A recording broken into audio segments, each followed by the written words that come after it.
जब हम civil services की बात करते हैं तो यूजुअली जो लोगों के दिमाग में सबसे पहली में जाती है दैट इज पुलिस ओनली। तो लोगों को टिपिकली आईएएस, आईपीएस और आईआरएस का पता रहता है। गवर्नमेंट ऑफ इंडिया बहुत स्किलिंग करवा रही है, पिछले 10-15 साल से स्किलिंग हो रही है, बट ग्राउंड पे कई बार ऐसे लगता है कि इम्पैक्ट नहीं है।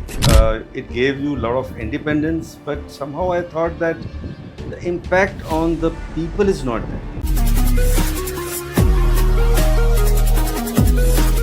Hi everyone, welcome back to another episode of edX Talks। और आज का जो एपिसोड है बहुत ही मज़ेदार होने वाला है, बहुत ही वैरायटी वाला होने वाला है, बिकॉज जो मेरे साथ गेस्ट हैं उन्होंने अपनी जर्नी में इतना कुछ किया है that I might be short of time to even cover all of that.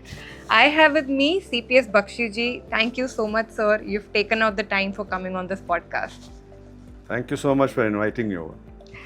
Sir currently is the Chief Commissioner of Customs and GST for Delhi, and इससे पहले he's been the Joint Secretariat for the Ministry of Minorities. He has done a lot of work in tech for pilgrims. He's done a lot of work for skill education in India. और government में आने से पहले he has also been on the private side. तो इसलिए जब मैंने बोला that there's going to be a lot of variety, now you can understand why.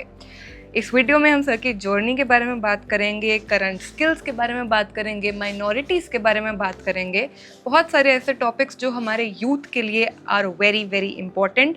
So make sure that you watching the video till the end and you sharing it with your friends and family. I would like to start with your journey only. अभी just before we started the video we were having a conversation and sir ने मेरे को बताया कि मैंने MBA की हुई है और मैंने प्राइवेट सेक्टर में काम किया है। I would really want to understand from you, from what a lot of people know is आपके गवर्नमेंट साइड पे वर्क, राइट?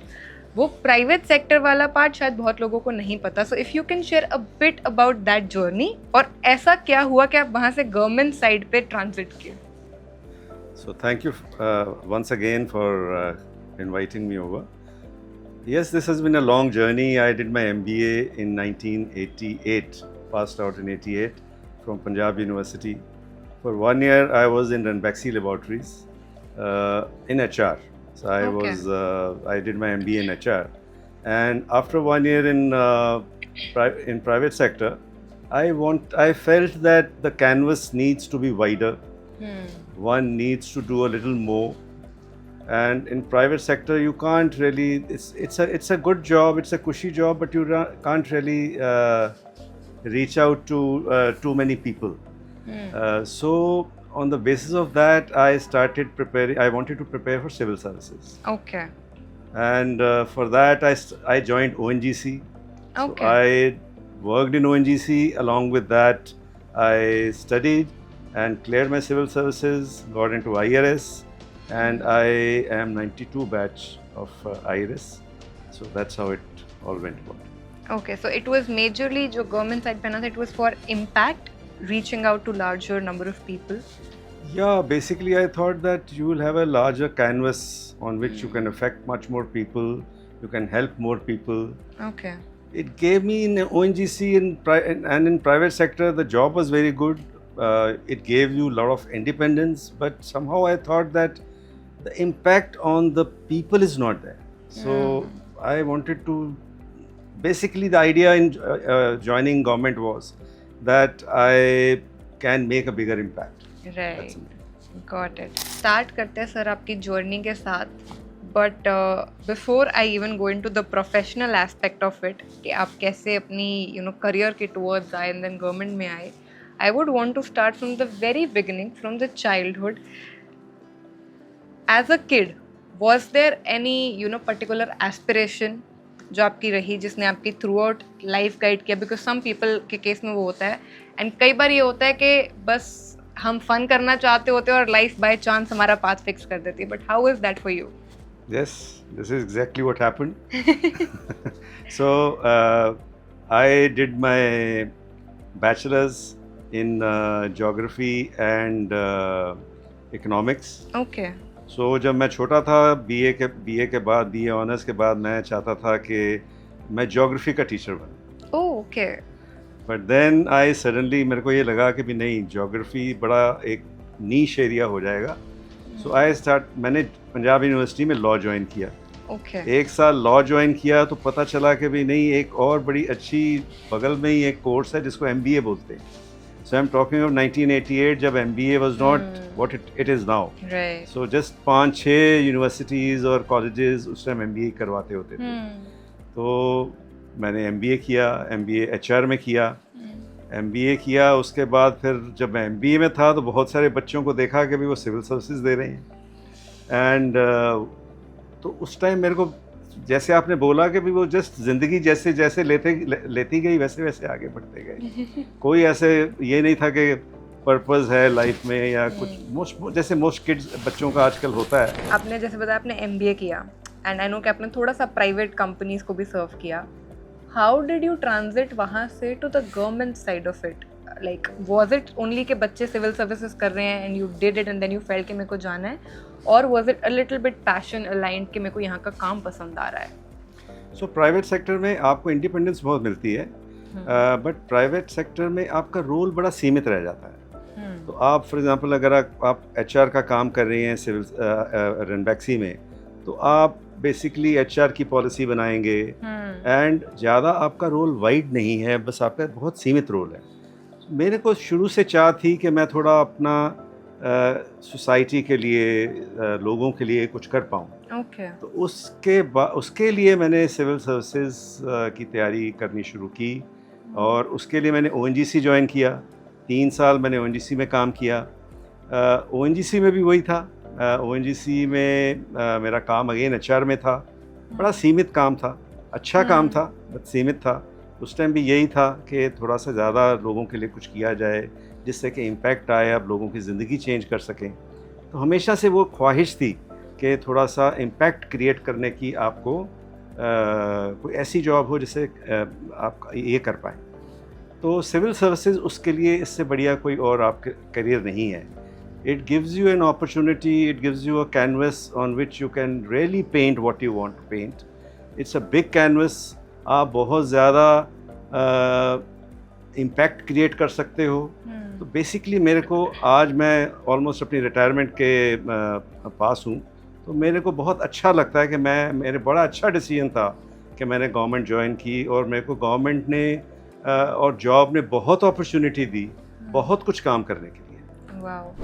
एंड सर, जब हम सिविल सर्विसेज की बात करते हैं तो यूजुअली जो लोगों के दिमाग में सबसे पहली में जाती है that is police only, you know, criminals fight करना या लॉ हो गया, but then there are a lot of other things also जो उसका पार्ट होती है। लाइक यू योरसेल्फ सेड कि आपको बहुत तरीके के काम करने की अपॉर्चुनिटी जो है वो मिली, and I know that you have done a lot of such work in Gujarat also, जैसे SEZ का भी आप मेरे को बता रहे थे। If you can share with the audience a few bits about that कि what kind of work happens, what are the processes, ताकि लोगों को वो करियर अपॉर्चुनिटीज़ भी समझ आएँ।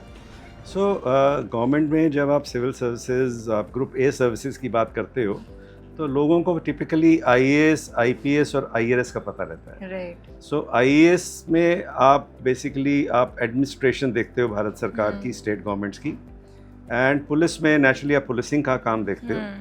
एंड रेवेन्यू सर्विसेज 2 तरह की रहती हैं, एक इनकम टैक्स जो कि हमारा डायरेक्ट टैक्सेस देखते हैं, और एक कस्टम्स एंड GST जो कि हमारा इनडायरेक्ट टैक्सेस देखते हैं।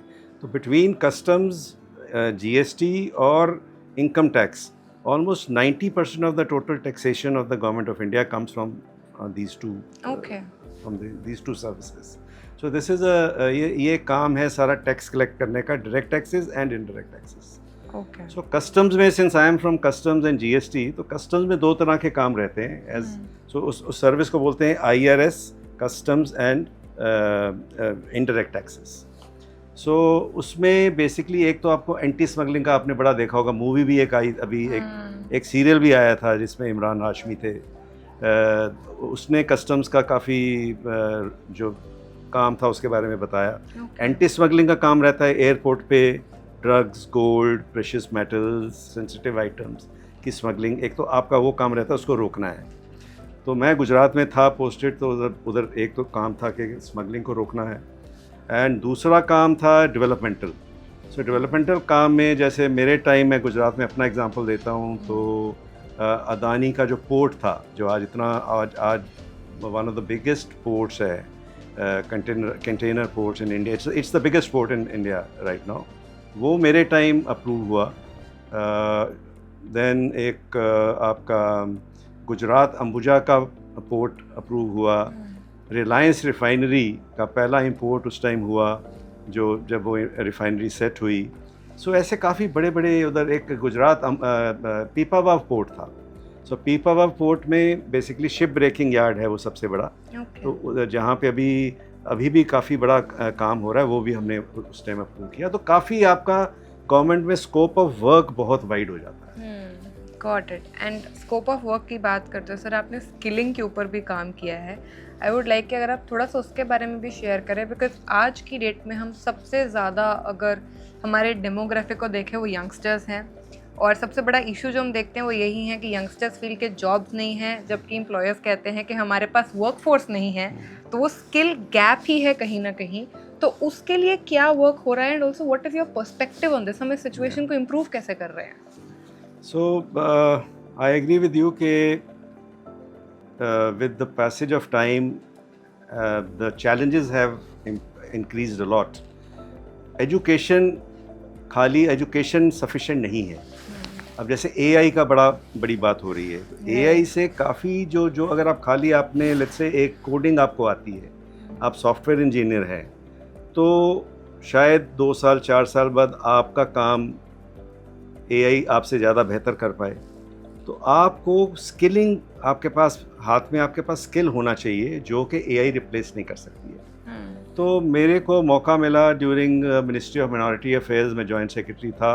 तो उधर एक गवर्नमेंट ऑफ इंडिया ने स्कीम चलाई, प्रधानमंत्री विरासत का संवर्धन, PM विकास।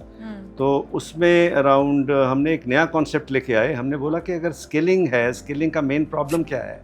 स्किलिंग में बेसिकली आपको गवर्नमेंट ऑफ इंडिया बहुत स्किलिंग करवा रही है, पिछले 10-15 साल से स्किलिंग हो रही है, बट ग्राउंड पे कई बार ऐसे लगता है कि इम्पैक्ट नहीं है। उसका रीज़न क्या है कि हमने जो PM विकास स्कीम में हमने ये ट्राई किया कि जो ऑर्गेनाइजेशंस ग्राउंड से जुड़ी हुई हैं, for I will give you an example. For example Delhi gurdwara management committee जो कि दिल्ली के गुरुद्वारे चला रही है, उनको हमने बोला कि भाई आप अपने स्कूल्स में और कॉलेजेस में और ITIs में आप बच्चों की स्किलिंग करवाएं। तो उसमें अराउंड 7,600 बच्चा आज की डेट में स्किलिंग ले रहा है। और उसी में उस कम्युनिटी के ही लोग जो हैं उनको जॉब देने के लिए भी उनको हम इनकरेज कर रहे हैं। सो बेसिकली मेरे को ये लगता है कि जो लोग सोसाइटी से ग्रास रूट लेवल पे जुड़े हुए हैं, उनको ये जिम्मेवारी लेनी चाहिए कि वो स्किलिंग करवाएं। एंड अगर वो स्किलिंग करवाएंगे तो उससे ज़्यादा उसका इम्पैक्ट आएगा। एक अप स्किलिंग की बहुत ज़रूरत है। और ये भी हमें, जब हम स्किलिंग करते हैं तो हमें ये भी देखना पड़ेगा कि बच्चे की एस्पिरेशन क्या है। आपको एस्पिरेशन के हिसाब से उसको स्किल करवाना पड़ेगा ताकि वो आगे जाके काम भी करे। ऑब्वियसली। एंड सर, क्योंकि आपने ये चीज़ मिनिस्ट्री ऑफ माइनॉरिटीज़ के अंडर इतना काम करवाया है, डू यू थिंक कहीं ना कहीं कोई डिफरेंस है इंडिया में जिस तरीके से ये चीज़ माइनॉरिटीज़ के लिए वर्क की जा रही है, या उन्हें कोई रिसोर्सेज ऐसे स्पेशल हैं जो आप शायद उन्हें बता सकते हो? क्योंकि अक्सर कई बार बच्चों को पता भी नहीं होते और आप सिर्फ गूगल करो तो आपको नहीं मिलते हैं। You are right. बहुत सारे लोगों को ये आइडिया ही नहीं है कि गवर्नमेंट की कौन सी स्कीम्स हैं, माइनॉरिटीज़ के लिए ही नहीं, वैसे भी। तो ये बड़ा, अगर कोई सोशल ऑर्गेनाइजेशन या कोई NGO अगर रीच आउट करना चाहती है, मैं तो हमेशा उनको ये एडवाइस करता हूँ कि आप सब कुछ करने की कोशिश ना करें, आप सिर्फ गैप फिलिंग करें। गवर्नमेंट ऑफ इंडिया और स्टेट गवर्नमेंट्स की इतनी स्कीम्स हैं, उनको आप यूज़ करें। सो मैं, अगर कोई भी मेरे को कोई पूछता है NGO या कोई सोशल ऑर्गेनाइजेशन कि अगर वो स्किलिंग करना चाहते हैं, तो मैं उनको हमेशा यही बोलता हूँ कि आप स्किलिंग अगर करना चाहते हैं तो गवर्नमेंट ऑफ इंडिया की कई स्कीम्स हैं, उनको आप यूज़ करें। उसके बाद गवर्नमेंट ऑफ इंडिया बहुत सारा आपको क्रेडिट देती है, कई सारी और स्कीम्स है जिसके बारे में लोगों को मालूम ही नहीं है। Exactly. आप वो यूज़ करिए, और बेसिकली जहाँ पे आपको गैप फिलिंग करने की ज़रूरत है, आप गैप फिलिंग करें। उससे वो अपना मनी को या लिमिटेड, सीमित जो उनके पास रिसोर्सेज हैं, उसको ज़्यादा ऑप्टिमली यूटिलाइज कर पाएंगे। Got it. और सर, इसी पे, क्योंकि अभी हम एम्प्लॉयमेंट की बात कर ही रहे हैं, मैं एक और क्वेश्चन जानना चाहूँगी। आज की डेट में अगर कोई बच्चा है जो सिविल सर्विसेज में जाना चाहता है या IRS में जाना चाहता है, उसके लिए क्या क्या अपॉर्चुनिटीज़ हैं, या इसके अलावा भी अगर आपको लगता है कि सिर्फ यही रूट्स नहीं है, गवर्नमेंट के साथ जुड़ने के और भी रूट्स हैं, तो वो कौन सी अपॉर्चुनिटीज़ हैं और वो बच्चे कैसे कर सकते हैं? सो सिंस ये आपने बच्चों के कॉन्टेक्स्ट में ये जवाब पूछा, तो मैं आपको पूरा एक डिस्क्राइब करता हूँ जो एक मैट्रिक्स है। हाँ जी। एक पिरामिड है। सबसे ऊपर तो आप class A group A services को बोलते हैं, जिसमें यूपीएससी के थ्रू लोग, I am talking of the civil administration, right. तो सबसे ऊपर जो है ग्रुप ए सर्विसेज में यूपीएससी के थ्रू लोग आते हैं। IAS, IPS, IRS, railways, telecom, various services are there. तो आप अपनी प्रेफरेंस लिखते हैं कि मेरे को आईएएस में इंटरेस्ट है या आईपीएस में इंटरेस्ट है। उसके डिपेंड ऑन कि आपका रैंक क्या आया, आपको एक सर्विस मिल जाती है। तो ये तो ग्रुप ए की बात होगी। उसके बाद ग्रुप सी में काफ़ी एम्प्लॉयमेंट होती है। ग्रुप सी से लोग ग्रुप बी और ग्रुप ई ए की सर्विसेज में जाते हैं। एंड देन ग्रुप डी, जो ग्रुप डी है, that is the lowest level eight विच आप गवर्नमेंट पे आप एंट्री कर सकते हैं, जैसे कांस्टेबल हो गया या कोई भी ऐसा स्टाफ है। तो this is a full matrix. So depending on कि भाई आपका क्या एजुकेशनल क्वालिफिकेशन है, क्या आपका रुझान है और क्या आपकी कैपेसिटी है। आप कई सारे कोचिंग इंस्टीट्यूट्स हैं, आप वहाँ जा सकते हैं और वहाँ पे आपको असेस कर लेंगे वो कि आप किसके लिए सूटेबल है और आपको वो करना चाहिए। बट मेरी तो सबको राय यही रहती है कि आप गवर्नमेंट जॉब के लिए ही आप मत उस पर डिपेंडेंट रहें। आप आज बीइंग एन एंटरप्रेन्योर, जिसमें आप खुद ही नौकरी नहीं पा रहे हैं, आप दूसरों को भी नौकरी दे रहे हैं, आप वो करिए। गवर्नमेंट बहुत आपको फैसिलिटीज़ देती है एंड लोन्स देती है, क्रेडिट मिलता है आपको, आप वो करिए। Got it. सर थोड़ा सा towards fun भी I would like to make this section. आप इसे rapid fun आप इसे rapid fire मान लीजिए, but you're free to answer it, you know, take your time in more than one word also. I know कि आपने pilgrims के लिए ऐप बनाया था and then आपने on ground skilling की है. Between digital infrastructure and physical infrastructure आपको क्या लगता है कौन सा ज़्यादा challenging होता है हमारी कंट्री के लिए जब हम डेवलप कर रहे हैं from the government perspective? देखिए, फिजिकल इंफ्रास्ट्रक्चर तो हमने काफ़ी क्रिएट कर लिया गवर्नमेंट ऑफ इंडिया ने, स्टेट गवर्नमेंट्स में भी। तो आज अगर आप जाएं तो गवर्नमेंट की फैसिलिटीज़, स्टेट गवर्नमेंट की, गवर्नमेंट ऑफ इंडिया की काफ़ी अच्छी आपको फैसिलिटीज़ मिलेंगी। बट मोस्टली, जैसे मैंने आपको पहले भी बोला, कि लोगों को पता नहीं है। तो उसके लिए ऐप्स, डिजिटल इंफ्रास्ट्रक्चर बहुत हद तक हेल्प कर सकता है लोगों को पता चलाने की। मैं आपको एक बड़ा इंटरेस्टिंग चीज़ बताता हूँ। तो मैं मिनॉरिटी अफेयर्स में जब था तो मैं हज का भी चार्ज देखता था। एंड हज में 2 लाख लोग अप्रॉक्सीमेटली हर साल हज करने जाते हैं। हमारे मुस्लिम भाई जाते हैं हर साल और गवर्नमेंट उनको हेल्प करती है। हमारा एक बहुत बड़ा कंटिंजेंट जाता है डॉक्टर्स का, जो उनको देखता है कि भी सब ठीक ठाक हो। पुलिस ऑफिसर्स जाते हैं, पूरा एक एडमिनिस्ट्रेटिव स्टाफ जाता है उनको देखने के लिए, और 2 से 3 महीने वो रहते हैं हज के लिए। तो उसके लिए हमने एक ऐप बनाई थी गवर्नमेंट ऑफ इंडिया ने। और उस ऐप से इतनी सहूलियत हो गई। एंड बेसिकली हमने उस ऐप को कामयाब करने के लिए वो काम किया जो बेसिकली, जैसे आप गूगल यूज़ करते हैं, गूगल मैप यूज़ करते हैं, तो crowd sourcing.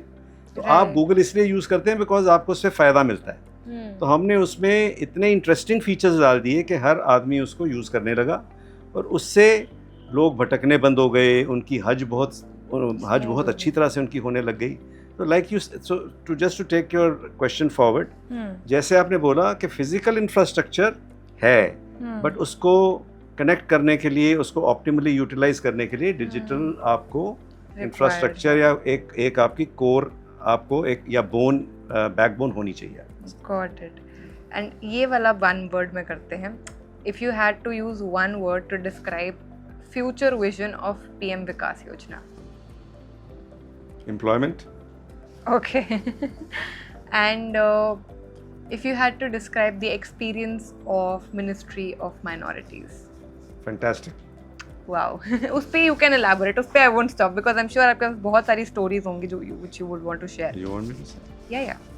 So I'll also tell you about the journey within the civil services. Like I told you, why I wanted to join civil services was because canvas बहुत wide है. So government में भी आप देखिए कितना मौका मिला मेरे को काम करने के लिए। मैंने ज्वाइन किया बड़ौदा में, वहाँ पे मैंने एक्साइज का काम किया।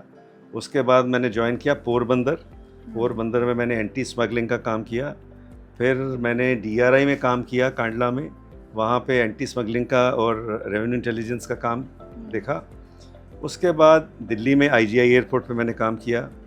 उसके बाद मैं मिनिस्ट्री ऑफ कॉमर्स में मैंने डिपुटेशन ली। तो मिनिस्ट्री ऑफ कॉमर्स में मैं डेवलपमेंट कमिश्नर था। SEZs जितने भी आए, मोस्टली SEZ जितने भी आए हैं इंडिया में उस टाइम अप्रूव हुए 2006, 7, 8, 9, 10 में। तो I was fortunate to be there at that point in time. That was a big time. That was a time during which a lot of SEZs were approved, and especially IT sector में। उसके बाद मैं telecom sector में गया। तो telecom में मैंने I was in telecom regulatory authority of India as adviser. उधर बहुत सीखने को मिला, बहुत अच्छी जर्नी थी। और उसके बाद मैं वापस अपने डिपार्टमेंट में मैंने विजिलेंस विभाग में मैंने ज्वाइन किया, कस्टम्स और GST में। उधर मैंने सिस्टम्स बनाए। उसके बाद मैं वापस मिनॉरिटी अफेयर्स में गया। मिनॉरिटी अफेयर्स के बाद अब मैं फिर वापस अपने डिपार्टमेंट में आया हूँ। So the journey is very very very interesting, very varied, and that's exactly what makes the whole journey so interesting. Wow, कोई फेवरेट सक्सेस स्टोरी आपको लगता है कि ये काम जो मैंने किया या मेरे अंडर हुआ इज माय फेवरेट? मेरा जो बेसिकली जैसे मैंने बोला प्रधानमंत्री विरासत का संवर्धन, मैं उसको अपनी स्कीम मानता हूँ, क्योंकि मैंने उसमें काफ़ी बड़ा रोल प्ले किया उसको ड्राफ्ट करने में, उसको रोल आउट करवाने में। तो मेरे लिए तो और उससे ऑलमोस्ट 3 से 4 लाख बच्चों तक वो पहुँचेगी scheme.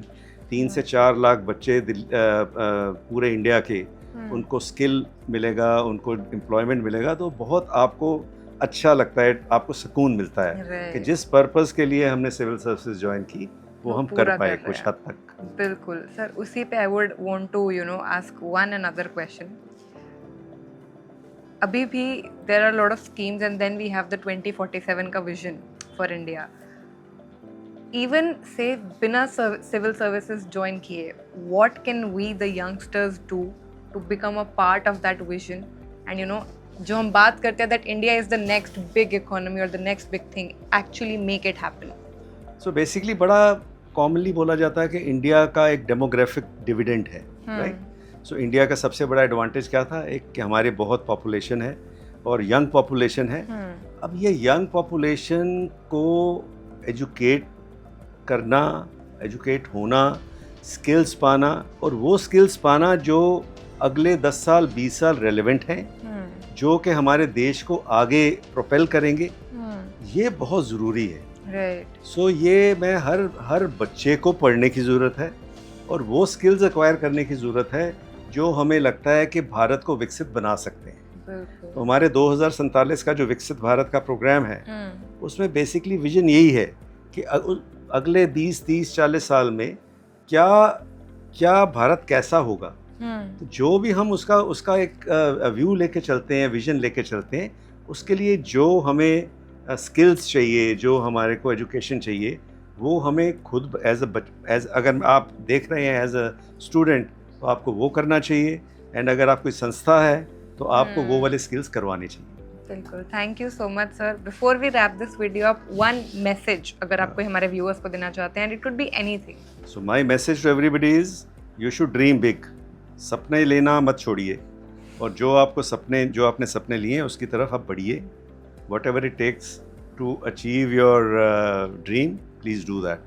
Another message is, in English like they say, a rolling stone does not pick up any moss. आज आप कोई काम कर रहे हैं या अगर आप कोई जॉब कर रहे हैं जो आपको अच्छी नहीं लगती, उसको छोड़ दीजिए। Try to develop the skill set required for doing what you really want to do. अगर आप वो काम करेंगे जो आप आपको दिल से अच्छा लगता है, तो आप अच्छा काम करेंगे। कोई भी काम करिए, अच्छा वो काम करिए जो आपको दिल से अच्छा लगता है। अगर आपके पास मौका है, आपको ये ज़रूर करना चाहिए। Thank you so much sir, beautiful message. I am sure हमारी ऑडियंस को पूरी वीडियो बहुत अच्छी लगी होगी। अपनी स्टोरीज शेयर करने के लिए भी थैंक यू। एंड अगर आपके पास और कोई क्वेश्चंस हैं, कोई भी कमेंट्स है, प्लीज़ मेक श्योर कि आप वो कमेंट्स कर रहे हैं। We'll address those. You want something interesting? Sure. So मैंने प्राइवेट सेक्टर में काम किया है, मैंने पब्लिक सेक्टर में काम किया है, और भगवान ने मौका दिया गवर्नमेंट में भी काम करने का, तो ऑलमोस्ट 40 साल का एक्सपीरियंस है। तो अगर आप मेरे को पूछें कि क्या प्रिंसिपल्स हैं जिससे कि आप अपने ऑर्गेनाइजेशन को कामयाब बना सकते हैं, सो बेसिकली आपको टीम बनानी बहुत इम्पोर्टेंट है। आप टीम बिल्डिंग इज सबसे ज़रूरी है कि आपकी अच्छी टीम हो, क्योंकि 1+1 जब हो जाता है तो वो 11 होता है, 2 नहीं होते। राइट। अगर आप अलग अपने लोग इंडिपेंडेंट चलते रहेंगे तो आपको कभी भी एक ट्रैक्शन नहीं मिलेगी ज़िंदगी में और उस ऑर्गेनाइजेशन में। आप लोगों को मोटिवेट करके रखिए एंड टीम बना के रखिए and you will find that you will do much better than normal. Wow. Then Amazing. I'll also want to like to share a very interesting anecdote with you. It's very funny. So I was posted in Gujarat at a place called Bhavnagar, Okay. and there were my officers, and suddenly they said, "Sir, you are Desai." मैंने कहा नहीं यार, I am Bakshi. So I am not a Desai because Desai is a Gujarati surname generally. And although Bakshis also are Gujaratis are there, but Bakshis are generally, I am being a turbaned Sikh, I am from Punjab. So I was very surprised as to why they are saying I am a Bakshi Desai. So I said, no, I am not a Bakshi Desai, I am Bakshi. So then again he insisted कि नहीं आप तो देसाई हैं, हमने आप सुना भी आपसे आपको बोलते हुए।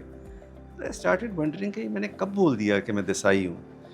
तो मैंने बहुत सोचा, उसके बाद दे केप्ट ऑन इंसिस्टिंग कि मैंने बोला है। देन रियलाइज कि वंस कभी फ़ोन पे मैंने बोला होगा बख्शी दिस साइड, तो उन्होंने उसको बख्शी दिसाई बना लिया। वाओ। और सर, सक्सेस स्टोरीज आपने बहुत शेयर कर दी, बट अगर कोई फनी मोमेंट भी हो, कोई मेमोरेबल इंसिडेंट जो आपके साथ रह गया हो? सो आपको मैं कस्टम्स के बारे में, कस्टम्स बहुत इंटरेस्टिंग नौकरी है। तो एक बार मेरे को अभी तक याद है कि एक बोट आई जिसपे खजूर थे। ओके। तो खजूर पूरी पैक्ड थे खजूर। तो इन्फॉर्मेशन हमें ये मिली कि खजूर में ड्रग्स हैं। तो मेरे को अभी तक याद है कि अभी हमने पूरे 5 दिन वो खजूरों को पूरे छाना, देखा, और अल्टीमेटली बिल्कुल सेंटर में हमें कोई खजूरों के पैकेट मिले जिसमें उनके बीज की जगह उसमें उन्होंने ड्रग्स डाली हुई थी। So in the course of your job in customs, you come across very interesting incidents, and that is another part of fun part of our job. Wow. चलिए जी, thank you so much.